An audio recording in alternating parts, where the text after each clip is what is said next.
சேலம் அஸ்தம்பட்டி சின்ன திருப்பதி வடக்கு வாசல் வீடு 4 பெட்ரூம் உள்ளது. 20க்கு 20 ஹாலு,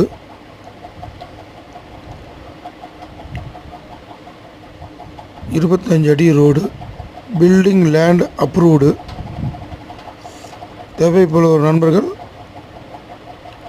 தொடர்பு கொள்ளவும். வாடிக்கையாளர்கள் மொபைல் நம்பருக்கு ஃபோன் பண்ணி மேலும் தகவலை தெரிந்து கொள்ளவும். சூப்பரான வீடு, நேரில் வந்து பாருங்கள். எல்லாம் cupboard work, full cupboard work பண்ணியிருக்குது. தேவைப்படுறவங்க கால் பண்ணிட்டு வாங்க, நேரில் பார்க்கலாம். பஸ் ஸ்டாப்லேருந்து மிக அருகில். தேவைப்படுறவங்க கால் பண்ணிட்டு வாங்க. நன்றி, தேங்க்யூ.